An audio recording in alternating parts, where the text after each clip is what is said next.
विद्युत धारा का चैप्टर चल रहा है 7 अंक का। आज हमारा जो महत्वपूर्ण फैक्ट रहेगा वो होगा विद्युत विभव। एक तो हम पढ़ेंगे विद्युत विभव के बारे में और एक हम पढ़ेंगे विभवांतर के बारे में। विभवांतर ये दोनों है क्या, और डेफिनेट इस बार इनमें से न्यूमेरिकल आने की संभावना है। देखिए विद्युत विभव और विभवांतर इनमें माइनर डिफरेंस है, आखिर हम इसको जानते हैं। आइए किस प्रकार से इनको हम आसानी से परिभाषित कर सकते हैं। रटना बिल्कुल नहीं है, मैंने पहले ही कहा था न्यू कंसेप्ट क्लासेज का एक ही उद्देश्य है, समझिए, रटिए नहीं और आगे बढ़िए।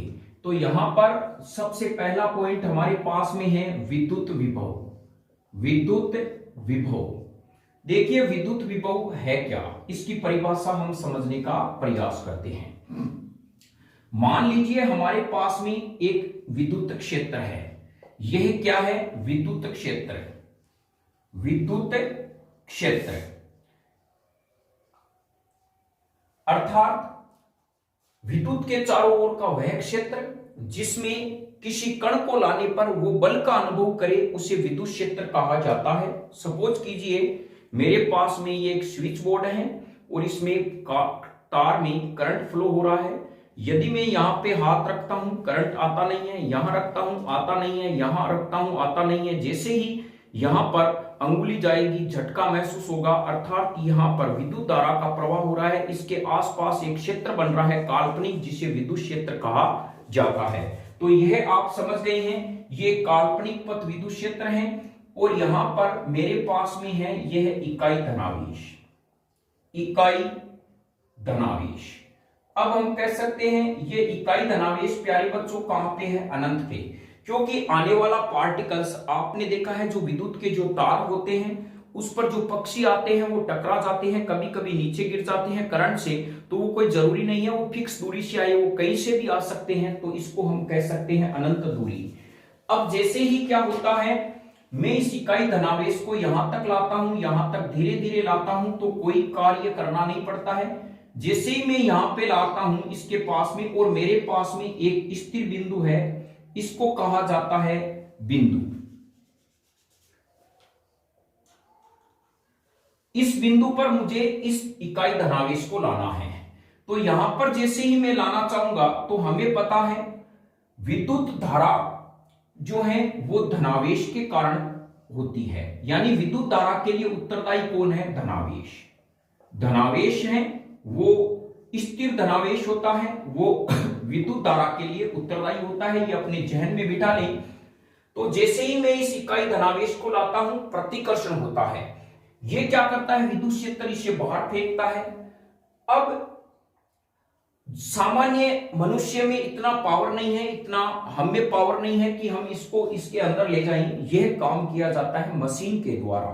तो हम यहां पे कह सकते हैं कि जैसे ही मैं यहां पे लाता हूं तो इस विद्युत क्षेत्र के विरुद्ध, यानी विद्युत क्षेत्र इसको इधर फेंक रहा है और मैं इकाई धनावेश को इस बिंदु के पास में ला रहा हूं, तो मुझे इस विद्युत क्षेत्र के विरुद्ध कुछ काम करना पड़ेगा। तो इसे जो काम करना पड़ेगा वो इस बिंदु पर क्या कहलाएगा प्यारे बच्चों? विद्युत विभव कहलाएगा। ध्यान रखें परिभाषा इस प्रकार से है, इकाई धनावेश को अनंत से विद्युत क्षेत्र में किसी बिंदु तक लाने में विद्युत क्षेत्र के विरुद्ध किया गया कार्य उस बिंदु पर विद्युत विभव कहलाता है। यहां पर यह परिभाषा आपको याद रखनी है, ये अपने माइंड में सेट रखें। कॉपी में चित्र बनाने की जरूरत नहीं है, इसको बस अपने दिमाग में जहन में बनाइए। रफ कॉपी में आप इसको बनाकर समझ सकते हैं। चलिए हम इस विद्युत विभव की परिभाषा समझते हैं। विद्युत विभव की परिभाषा में क्या होगा, तो इसमें एकदम सिंपल परिभाषा है। विद्युत धारा के लिए उत्तरदायी होते हैं स्थिर धनावेश, यह ध्यान रखें। अब देखिए परिभाषा के अनुसार हम कह सकते हैं इकाई धनावेश को, इकाई धनावेश को अनंत से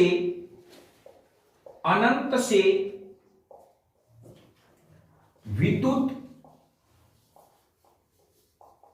क्षेत्र में किसी बिंदु तक लाने में लाने में विद्युत क्षेत्र के विरुद्ध, विद्युत क्षेत्र के विरुद्ध किया गया कार्य, विद्युत क्षेत्र के विरुद्ध किया गया कार्य उस बिंदु पर विद्युत विभव कहलाता है। क्या कहलाता है? विद्युत विभव कहलाता है, कहलाता है। तो प्यारे बच्चों, यहां पर रटने से अच्छा है किसी चीज को समझी जाए। तो देखिए, विद्युत क्षेत्र में पहले बताइए क्या क्या चीजें आई। एक आया इकाई धनावेश, कहां से आ रहा है? अनंत से आ रहा है। आप इस डायग्राम को समझिए, मेरे पास यह एक विद्युत क्षेत्र है, मैं इकाई धनावेश को ला रहा हूं। जैसे विद्युत क्षेत्र में किसी बिंदु तक लाता हूं तो यहां पर क्या होता है, लाने के लिए मुझे और बाह्य बल लगाना पड़ता है मशीन की सहायता से। तो विद्युत क्षेत्र के विरुद्ध किया गया ये जो कार्य है वही इस बिंदु पर क्या कहलाएगा? विद्युत विभव कहलाएगा। ध्यान रखें। और यहां पर हम इसको आसानी से समझ सकते हैं। एक इकाई धनावेश आएगा, अनंत आएगा, विद्युत क्षेत्र आएगा, विद्युत क्षेत्र के विरुद्ध किया गया कार्य आएगा। तो 3-4 फैक्ट को आप समझ के इस परिभाषा को इन्वॉल्व कर सकते हैं। अब हम कह सकते हैं गणितीय रूप। प्यारे बच्चों, इसका जो गणितीय रूप होता है यानी मैथमेटिकल जो फॉर्मूला होता है वो क्या होता है? गणितीय रूप में हम कह सकते हैं विद्युत विभव बराबर यहां पर किया गया कार्य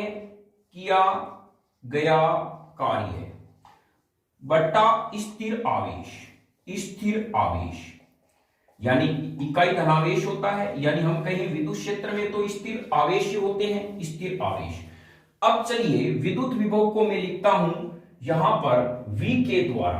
किसके द्वारा दर्शाएंगे? विद्युत विभव को हम लिखेंगे V के द्वारा। गणितीय रूप समझते हैं। देखिए, विद्युत विभव, किया गया कार्य और आवेश।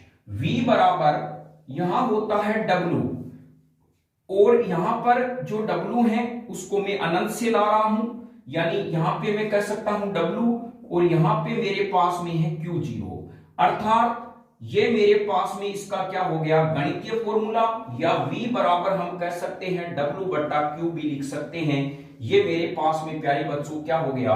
विद्युत विभव का फॉर्मूला हो गया V बराबर W बट्टा Q। कभी कभी परीक्षा में इसको घुमाकर जो सीईटी की तैयारी कर रहे हैं उन बच्चों के लिए है, 10th क्लास के लिए यही सफिशिएंट है। गणितीय रूप ध्यान रखें, जो सीईटी की तैयारी कर रहे हैं उनके लिए विद्युत विभव का फॉर्मूला ये भी दे सकते हैं, या दे सकते हैं W बराबर V Q0, या दे सकते हैं यहां पर Q0 बराबर W बट्टा V।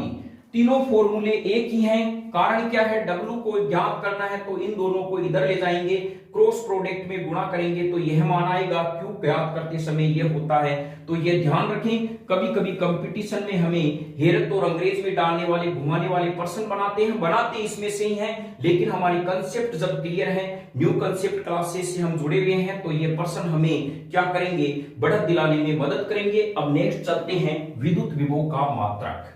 तो देखिए, विद्युत विभव का जो प्यारे बच्चों मात्रक होता है वो क्या होता है? यहां पर हम कह सकते हैं विद्युत जो विभव है इसका नेक्स्ट होता है मात्रक। बिल्कुल हम मात्रक याद करने का प्रयास करते हैं। ये हमारे पास में कार्य है। अभी मैंने बताया था कि हमने देखा है कार्य का मात्रक होता है जूल, और ये जो मेरे पास में क्या है प्यारे बच्चों? आवेश का मात्रक होता है कूलाम। तो मेरे पास में क्या हो जाएगा? इसका मात्रक हो जाएगा जूल अपॉन कूलाम। अब इसका विद्युत विभव का जो मात्रक मैं ऐसे कह सकता हूं कि मेरे पास में इसका मात्रक हो जाता है जूल प्रति कूलाम भी कह सकते हैं, या इसको मैं जूल कूलाम -1 भी कह सकता हूं। कारण क्या होता है? जैसे ही C ऊपर जाएगा प्यारे बच्चों, ये C माइनस में चेंज हो जाएगा, तो यहां जूल कूलाम -1 विद्युत विभव का क्या हो गया? मात्रक हो गया। अब ध्यान रखें, विद्युत विभव का SI में मात्रक क्या होता है? अब हम समझते हैं SI में मात्रक। तो यहां पर जो विद्युत विभव का SI जो पद्धति है उसमें मात्रक होता है वोल्ट।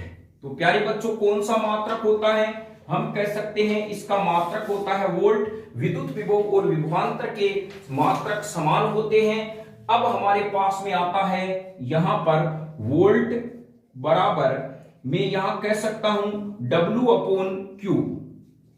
अब प्यारे बच्चों यहां पर एक परिभाषा आती है 10th वाले बच्चों के लिए कि 1 वोल्ट की क्या परिभाषा है। तो यहां पर यह महत्वपूर्ण परिभाषा है 1 वोल्ट की। बताइए मेरे पास में विद्युत विभव का मान 1 वोल्ट कब आएगा, जब कार्य का मान प्यारे बच्चों इन दोनों का मान क्या होगा, रेशियो समान होगा, यानी समान अनुपात होगा, 1 जूल काम होगा और 1 कूलाम होगा। तो मैं यहां पे क्या कहूंगा कि जब एक इकाई धनावेश को अनंत से विद्युत क्षेत्र में लाने पर 1 जूल कार्य करना पड़े तो विद्युत विभव का जो मात्रक होता है वो 1 वोल्ट होता है। अर्थात हम कह सकते हैं कि 1 कूलाम आवेश को अनंत से विद्युत क्षेत्र में किसी बिंदु तक लाने पर विद्युत क्षेत्र के विरुद्ध किया गया कार्य यदि 1 जूल है तो प्राप्त मान 1 वोल्ट होता है। तो अब इसकी परिभाषा हम लिख सकते हैं 1 वोल्ट की परिभाषा। चलिए 1 वोल्ट की परिभाषा लिखते हैं। 1 वोल्ट की क्या परिभाषा होती है, तो हम कह सकते हैं V बराबर होता है W/Q, यानी इकाई कूलाम आवेश को अनंत से विद्युत क्षेत्र में किसी बिंदु तक लाने में किया गया कार्य 1 जूल हो तो विद्युत विभव का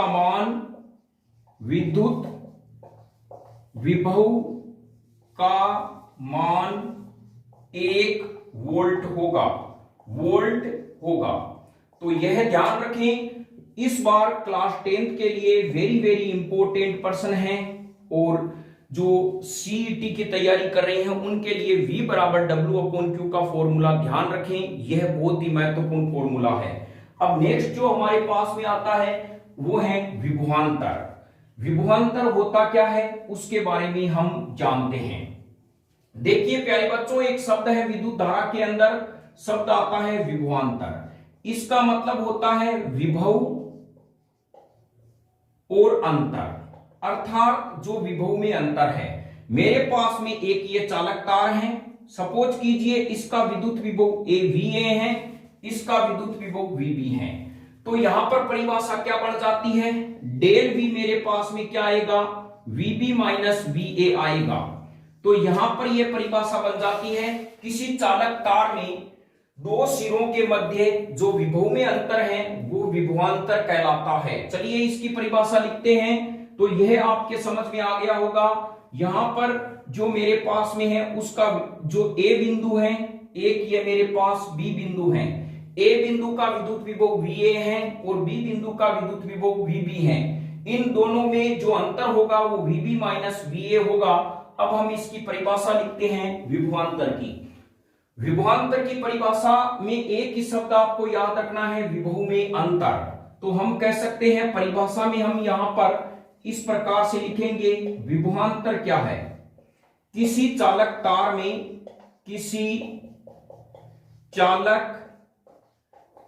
में 2 सिरों के मध्य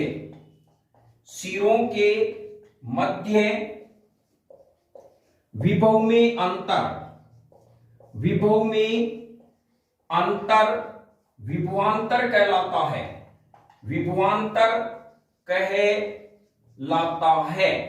अब हम कहेंगे कैसे, तो हम कहेंगे यहां पर हम बना देंगे ये A और ये बना देंगे V और यहां पर मेरे पास VA है और ये है VB। अब हम यहां पे कहेंगे डेल V बराबर मेरे पास आता है VB माइनस VA। अब यहां पर माना कि सपोज कीजिए जो मेरे पास में यहां पर विद्युत विभव 0 है, यहां पर जो कोई भी मान आएगा तो हम यहां 0 रखने से ये VB का मान आ जाता है। तो मेरे पास में जो विभवांतर आएगा डेल V वो सेम हो जाएगा V upon W upon Q, अर्थात इसका मात्रक भी प्यारे बच्चों क्या होता है, मात्रक जो SI में होता है, SI में वो होता है वोल्ट। क्या होता है, यानी वोल्ट इसका मात्रक होता है। ध्यान रखें वोल्ट विभवांतर और विद्युत विभव के मात्रक होते हैं। अब हमें कहीं विभवांतर को किस उपकरण की सहायता से मापा जाता है, तो हम कह सकते हैं कि विभवांतर को वोल्ट मीटर से मापा जाता है। वोल्ट मीटर अर्थात वोल्ट जो मीटर है इसके द्वारा हम क्या नापते हैं, विभवांतर मापते हैं। देखिए V शब्द आ गया यहाँ पे वोल्ट। वोल्ट किसका मात्रक होता है, विभवांतर का मात्रक होता है या विद्युत विभव का। तो हम वोल्ट मीटर की सहायता से विभवांतर को मापते हैं। यह आपके क्या हो गया, यहां कंसेप्ट क्लियर होनी चाहिए। चलिए अब हम प्रश्न को सोल्व करते हैं कि किस प्रकार से यहां पर जो न्यूमेरिकल बनते हैं वो क्या है। तो तैयार रहिए, न्यूमेरिकल किस प्रकार के आते हैं और क्या हैं उसको हल करने का प्रयास करते हैं। प्रश्न हमारे पास में है, किसी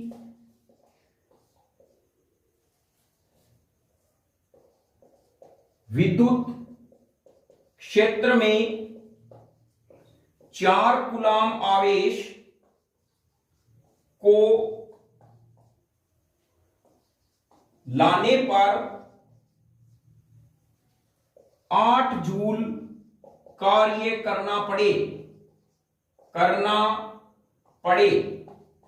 तो विद्युत विभव होगा, विद्युत विभव का मान होगा। तो अब हमें इस प्रश्न के अंदर जब हमें आंसर सोल्व करना है प्यारे बच्चों, सबसे पहले हमें देखना है राशियां कौन सी दी हुई है, Q। तो हम कह सकते हैं Q का मान कितना है, 4 कूलाम, क्योंकि आवेश का मात्रक कूलाम होता है और आवेश का प्रतीक Q होता है। और कार्य हमारे पास में W है वो 8 जूल है। और यह भी ध्यान रखें 1 जूल बराबर 10⁻⁷ अर्ग होता है। यह बहुत ही इंपॉर्टेंट है, जो कंपटीशन की तैयारी कर रहे हैं या जो 10th क्लास के जो बच्चे वीडियो देख रहे हैं उनके लिए बहुत ही महत्वपूर्ण है। 1 जूल बराबर 10⁻⁷ अर्ग। सीईटी के अंदर इस प्रश्न को इस प्रकार से घुमा सकते हैं, 1 अर्ग का मान कितना होता है। तो प्यारे बच्चों जब आपको 1 जूल बराबर 10⁻⁷ अर्ग पता है, आपको अर्ग का मान पूछा है, तो इसका मतलब हम जानते हैं A बराबर होता है 2y। मान लीजिए सपोज कीजिए y का मान आपको पूछा जाता है तो आप लिखते हैं y बराबर a/2 लिखते हो। तो यहां पे y बराबर हो जाएगा a2 माइनस, इस प्रकार से भी हम लिख सकते हैं। तो ये का यही प्रोसेस इस एग्जाम की दृष्टि से महत्वपूर्ण है। 10th वाले इससे भ्रमित ना हो, ऐसे प्रश्न बहुत कम पूछे जाते हैं। तो मैं यहां कहूंगा 1 अर्ग बराबर 1 जूल बट्टा 10⁻⁷, वो का वही फॉर्मूला हमारे पास में अप्लाई हो गया। तो मैं यहां पे कहूंगा 1 अर्ग मेरे पास में हो जाएगा 10⁻⁷ माइनस जूल। यह बहुत ही महत्वपूर्ण इंपोर्टेंट फॉर्मूला है, इसको भी ध्यान रखें। नेक्स्ट हमारे पास में किसका मान पूछा गया है, V का हमें फाइंड आउट करना है। बताइए ऐसा कौन सा फॉर्मूला है जिसमें में V बराबर V, Q और W आते हैं। तो हम जानते हैं V बराबर होता है W अपॉन Q, इनका मान रख देंगे V बराबर 8/4। तो मेरे पास में क्या आ जाएगा, यहां पे 2। तो V बराबर मेरे पास में आ जाएंगे 2 वोल्ट। ध्यान रखें मात्रक इसका जरूर लिखें, अन्यथा आपके एग्जाम में पाव या आधा नंबर कट सकता है, डिटेक्ट हो सकता है। तो यहां पर यह मैटर आपके समझ में आ गया होगा। कल हम विद्युत धारा से संबंधित जो मैटर है वो प्रतिरोध और प्रतिरोध किन कारकों पर निर्भर करता है वो लेकर आएंगे।